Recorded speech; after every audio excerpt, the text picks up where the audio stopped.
بسم اللہ الرحمن الرحیم فَاعْلَمْ أَنَّهُ لا الہ الا اللہ، بس تم جانو لا الہ الا اللہ۔ کتاب کا نام اسرار لا الہ الا اللہ۔ مؤلف نبیرہ حضور سیدنا غوث الاعظم رضی اللہ تعالیٰ عنہ، نور المشائخ شمس العرفان ابو العارف مولانا الحاج سید شاہ احمد محی الدین جیلانی المعروف ب مولانا سید نوری شاہ چشتی قادری، مجمع السلاسل قدس سرہ العزیز، ناشر سجدہ و خلفۂ اکبر حضرت ممدو رحمۃ اللہ علیہ، الحاج سید محمد عارف الدین جیلانی المعروف ب سید نور اللہ شاہ نوری چشتی قادری، جانشین سلسلہ نوریہ۔ شغل لا الہ الا اللہ۔ قال اللہ تعالی الم تر کیف ضرب اللہ مثلا کلمۃ الآخر، فرمایا اللہ تعالیٰ نے آئے محمد صلی اللہ علیہ وسلم، کیا آپ نے نہیں دیکھا کس طرح اللہ نے مثال دی ہے کلمہ طیبہ کی، ایک پاک درخت سے کہ اس کی جڑ مضبوط ہے، اس کی ڈالی آسمان میں پھیلی ہوئی ہے اور وہ دیتی ہے پھل ہر آن رب کے حکم سے۔ قارئین کرام، اس آیت پاک میں جب تفکر کرے تو 4 مقامات کھلتے ہیں۔ پہلا مقام کلمتن طیبتن، دوسرا مقام شجرہ طیبہ، تیسرا مقام جڑ کا مضبوط رہنا، ڈالیا کا آسمان پر پھیل جانا، چوتھا مقام اپنے رب کے حکم سے ہر آن پھل دینا۔ تشریح مقام اول، کلمہ طیبہ کا مطالبہ یہی ہے کہ مومن کے قلب و نظر میں غیر اللہ کا گزر نہ ہو، غیر اللہ کا تعلق صرف واسطے یا ذریعے کی حد تک ہی رہے۔ اللہ کو پانے، اللہ تک پہنچنے کا ذریعہ غیر اللہ ہے۔ غیر اللہ فی نفسی مقصود و مطلوب نہیں، اللہ ہی مقصود ہے، اللہ ہی مطلوب ہے۔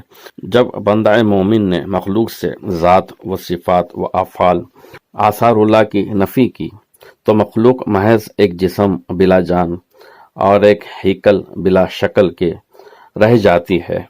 اس سے یہ مراد نہیں کہ مخلوق مجبور محض ہے، اس کو کچھ اختیار ہی نہیں۔ پھر افعال خیر و شر کی ذمہ داری کس پر؟ یہاں اس مسئلے پر بحث نہیں کی جا رہی ہے، اس مسئلے کی بحث جبر و قدر و اقتضاء ذات کے عنوان پر ہوگی۔ یہاں تو صرف یہی ثابت کرنا ہے کہ بندہ مومن جب اقرار الوہیت حق کر چکا تو اس کا شغل اس الوہیت کے تعلق سے کیا ہونا چاہیے۔ جب مخلوق اللہ کو پانے کا ایک ذریعہ یا واسطہ ہے یہ سمجھ کر چل رہے ہیں تو مخلوق کا تعلق صرف اس حد تک ہے کہ وہ اللہ کی ذات و صفات و افعال و آثار جو اپنے میں پاتی ہے اس کو حقیقی جانے، اور بندے مومن ذات صفات و افعال و آثار اللہ کو انفس و آفاق میں یافت و شہود کر کے حقیق کو جانے۔ انفس و آفاق میں حق ہی ظاہر ہے، اس کو پانا حق کی مہربانی پر رہن ہے۔ اگر فضل حق کا ہوا تو بندے مومن انفس و آفاق میں جو حق ظاہر ہے اس کو پا سکے گا۔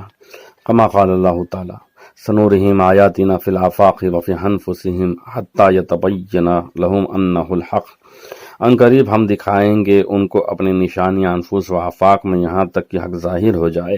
صاحب تفسیر معلم التنزیل نے حق سے مراد ذات اللہ لی ہے۔ جب بندہ مومن کے قلب و نظر میں کلمہ طیبہ کے علم و فکر و شغل سے حق ہی حق ثابت ہو جائے تو بندہ مومن اب غیر اللہ کو معبود، مقصود و موجود و مشہود نہیں جانتا۔ اب ایسے بندے کا معاملہ اللہ ہی سے ہو جاتا ہے۔ کلمہ طیبہ نے اپنے اقرار کرنے والوں کے قلب و نظر بدل ڈالے۔ اللہ تعالیٰ نے ایسے کلمہ طیبہ کی مثال ایک شجرہ طیبہ سے دی ہے۔ تشریح شجرہ طیبہ، شجرہ طیبہ کی 2 کیفیتیں بیان کی گئی ہے، ایک جڑ کا مضبوط رہنا، دوسرا ڈالیوں کا آسمان پر پھیل جانا۔ مثال جو دی جاتی ہے اس کا مقصود یہ ہوتا ہے کہ جو مضمون بیان کیا گیا ہے اس کی وضاحت مثال کے ذریعے سے کی جائے تاکہ مضمون کے سمجھنے میں کوئی دشواری نہ ہو۔ تو اصل بات یہ ہوتی ہے کہ کلمہ خود ایک ایسی حقیقت ہے جس کی جڑ مرد مومن کے قلب میں گڑ گئی ہے اور اس کی ڈالیاں یعنی اس کا سلسلہ لا متناہی ہے۔ ارضیت سے گزر کر فلقیت تک کلمہ طیبہ کا تعلق ہے، یعنی زمین سے گزر کر آسمان تک کلمہ طیبہ کا تعلق ہے۔ کلمہ طیبہ کو یہ نہ سمجھ لے کہ ایک کلمہ ہے، شاید اس کا پڑھ لینا کافی ہے، اس میں کوئی اسرار و رموز نہیں۔ جیسا دوسرے کلمات ہے، اسی طرح یہ بھی ایک کلمہ ہے جو صرف منہ سے کہہ دینا کافی ہے۔ اسی خیال کی نفی کے غرض سے اس کلمہ طیبہ کی اہمیت ثابت کرنے کے خاطر اللہ تعالیٰ نے ایک حصی مثال کے ذریعے سے بات کو واضح کیا ہے۔ اس مثال دینے والے کی صدقے ہو جائیں، کیسے خاص مثال دی ہے۔ درخت کا تعلق ہوتا ہے بیج سے، زمین سے، پانی سے، کھاد سے، ہوا سے، پھل سے۔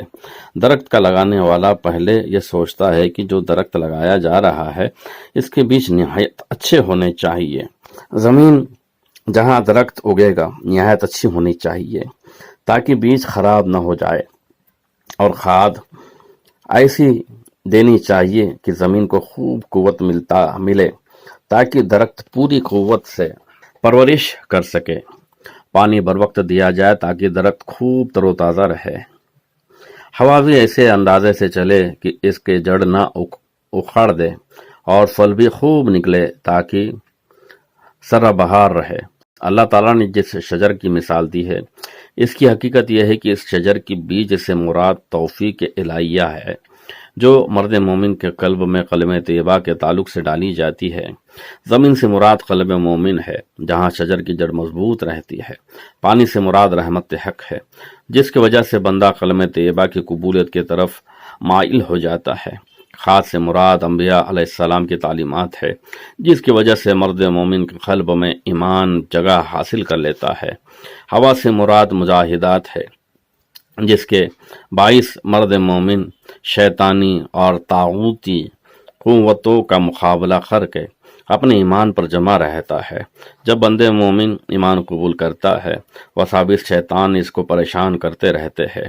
شک، شبہ، غفلت، دین سے لاپرواہی، شرک علمی وغیرہ سے دوچار ہونا پڑتا ہے، لیکن انبیاء کی تعلیمات اس کو اپنے جگہ سے ہلنے نہیں دیتی۔ وساوس کا مقابلہ کر کے اپنے ایمان کو دل میں مضبوط رکھتا ہے۔ یہ ہے شجر طیبہ۔ تیسرا مقام ڈالیاں آسمان تک پھیلی ہوئی ہے۔ اس سے مراد یہ ہے کہ بندہ مومن جب کلمہ طیبہ کو قبول کر لیتا ہے، اس وقت وہ اپنے ایمان کو اس مادی دنیا تک ہی نہیں محدود رکھتا، بلکہ وہ ارضیت سے گزر کر فلقیت تک اور اس سے بھی زیادہ عرش و کرسی، لوح و قلم تک غرض کے جہاں تک مخلوق کا تعلق ہے سب سے الوہیت کی نفی کر کے الوہیت کے خاص اللہ کے لیے مختص کرتا ہے۔ عالم امر، عالم برزخ، عالم شہادت، سب سے اپنی توجہ باعتبار معبودیت، مقصودیت، موجودیت، مشہودیت ہٹا کر اللہ کی ذات ہی کو مقصود و مطلوب جانتا ہے۔ یہ تو جہات مومن کا پھیلاؤ ہے، جس سے ڈالیاں مراد لی گئی ہے۔ جیسے کہ اوپر بیان کیا گیا ہے کہ بندہ مومن ایمان کے بعد وساوس شیطان اور طاغوتی قوتوں کا مقابلہ کر کے اپنے ایمان کو تعلیمات نبوی کے زیر و اثر رکھ کر اس کی حفاظت اعمال سے کرتا ہے، اور اس کو عقیدہ و عمل کے جڑ سے ترقی دیتا ہے، یہاں تک کہ وہ ایمان کی حد کو عبور کر کے افضل الایمان کے سرحد میں داخل ہو جاتا ہے۔ اس حفاظت ہی سے مراد جڑ کا مضبوط پکڑنا ہے۔ چوتھا مقام رب کے حکم سے حرام پھل دینا۔ کائنات کا ہر ذرہ اللہ کے حکم سے حرکت کرتا ہے، باوجود اس کے اللہ تعالیٰ اس شجر کی خصوصیت فرماتے ہیں کہ اپنے رب کے حکم سے پھل دیتا ہے۔ اس میں راز یہی ہے کہ تمام مخلوقات کے ساتھ اللہ کی معیت ہے، لیکن پھر صبر کرنے والے ساتھ جو معیت ہے کون سی ہے؟ قال اللہ تعالیٰ ان اللہ مع الصابرین۔ نماز پڑھنے والوں کو اللہ تعالیٰ ارشاد فرماتے ہیں کہ جب تم نماز قائم کرتے ہو تو میں تمہارے ساتھ ہو جاتا ہوں۔ انی معاکم لئن اقمتم الصلاۃ۔ نمازی کے ساتھ کون سی معیت ہے؟ یہ تخصیص عبادت عمیم ہے، اسی طرح ہر ذرہ اللہ کے حکم ہے، لیکن شجر کلمہ طیبہ کو اللہ کے حکم سے پھل دینا بھی ایسا ہی ہے۔ اس شجر کے ساتھ اللہ کی خصوصیت یہ ہے کہ شجر اللہ تعالیٰ کی توجہ خاص کا مرکز بنا ہوا ہے۔ جو بندہ اس شجر کی طرف متوجہ ہوا، بس اللہ اس کو پھل دیتا ہے۔ معیت کے تعلق سے ایک بات یہاں بیان کرنی ضروری ہے۔ بہت سے حضرات معیت ذاتی کے قائل نہیں ہے، ان کو معیت علمی کا ایمان کافی ہے۔ یہ لوگ اللہ کو عرش پر بٹھائے رکھے ہیں، عرش پر معیت ذاتی ہے، فرش پر معیت علمی ہے۔ یہ ان حضرات کا عقیدہ ہے، اللہ ان کو ہدایت نصیب کرے۔ وہ یہ نہیں جانتے کہ مخلوق عرش بھی ہے، فرش بھی ہے۔ جب ایک مخلوق سے معیت ذاتی ہے تو دوسری مخلوق سے اللہ کو کیا چڑ ہے کہ اس کے ساتھ معیت علمی رکھے؟ یہ سمجھنے والوں کا قصور ہے۔ ہر مقام پر معیت ذاتی ہے، کیا عرش کیا فرش؟ یہ مسئلہ اس وقت تک سمجھ میں نہیں آتا جب تک یہ حق و خلق کے مراتب ذاتیہ اور حقائق سے واقف نہ ہو۔ اس مسئلے کو انشاءاللہ ایک مبسوط رسالہ کی صورت میں پیش کیا جائے گا، یعنی اس کے لیے کوئی الگ کتاب لکھی جائے گی انشاءاللہ۔ یہاں موقع اور محل نہیں۔ جن لوگوں نے اللہ کو عرش پر بٹھا رکھا ہے وہ اپنے تائید میں ایک کمزور دلیل بھی رکھتے ہیں، یہی کہ اللہ مستوی علی العرش ہے، کیونکہ اکثر فرشتوں کا نزول عرش سے ہوتا ہے، احکام عرش سے صادر ہوتے ہیں۔ بخاری شریف کی اس حدیث کو پیش کرتے ہیں جس میں بیان کیا گیا ہے کہ پچھلی رات کو اللہ آسمانی دنیا پر نازل ہوتا ہے۔ بات سمجھنے کی یہ ہے کہ اللہ کی معیت ذاتی عرش و فرش و آسمان سب پر محیط ہے، لیکن غلبہ عرش پر ہے۔ جیسا انسان کی روح تالو سے لے کر تلوے تک سب پر ذاتاً محیط ہے، لیکن روح کا غلبہ قلب پر ہے۔ اگر انسان کا کوئی عضو کاٹا جائے انسان نہیں مرتا، لیکن انسان کا دل کاٹ دیا جائے انسان فوراً مر جاتا ہے، روح وبا سے پرواز کر جاتی ہے۔ یہی مثال ہے کہ اللہ تعالیٰ کی معیت ذاتی کی جو تمام مخلوق پر محیط ہے، لیکن غلبہ عرش پر ہے۔ اللہ تعالیٰ عرش پر ہو یا فرش پر، ان کی ذات میں کوئی تغیر نہیں۔ وہ عرش پر بھی ایسا ہی ہے جیسا فرش پر۔ اللہ تعالیٰ کو حلول و اتحاد، کیفیت، کمیت، ضد و ند اور تاثیر سے تعلق نہیں۔ یہ سب لوازم بشری ہے، خالق بشر اس سے مستثنیٰ ہے۔ ان نقاط کو نہ سمجھنے کی وجہ سے اکثر لوگ پریشان ہے کہ اگر معیت ذاتی کے قائل ہو جائے تو اللہ کو مخلوق کے لوازم سے دوچار ہونا پڑے گا، حالانکہ اللہ کی ذات ان سب کی خالق ہے، حالانکہ اللہ کی ذات ان سب کی خالق ہے، ان سب سے متاثر نہیں ہوتی۔ وہ مخلوق کے ساتھ رہ کر اثر دیتا ہے، اثر قبول نہیں کرتے۔ روح جو ان کی ایک مخلوق ہے وہ جسم میں رہ کر لوازم کو اثر دیتی ہے، لوازم جسم سے متاثر نہیں ہوتی۔ یعنی جسم کٹتا ہے روح نہیں کٹتی، جسم سڑتا ہے گلتا ہے روح سڑتی گلتی نہیں۔ جسم کے ساتھ رہ کر روح جسم سے الگ ہے تو خالق جسم کے ساتھ رہ کر وہ کیسے جسم سے مل جائے گا؟ روح میں جب یہ کمال ہے تو خالق روح کا کیا کہنا؟ یار میرا عجب رنگیلا ہے، ساتھ ہے سب کے پر اکیلا ہے۔ اس کی ذات حول آنا کما کانا، جیسا ازل سے ہے ویسا ہی بعد تخلیق عالم کے ساتھ رہ کر کما کانا ہے۔ شجر طیبہ رب کے حکم سے حران پھل دیتا ہے۔ اس سے یہ مراد ہے کہ جس شے سے بندہ مومن الوہیت کی نفی کرتا ہے، اسے اس شے کے تعلق سے بندہ مومن کو اللہ کی جانب سے اجر ملتا ہے۔ اجر محدود نہیں، مومن کی نظر محدود ہے، اس کی نظر میں غفلت ہے، اللہ کے اجر میں تاخیر اور کوتاہی نہیں۔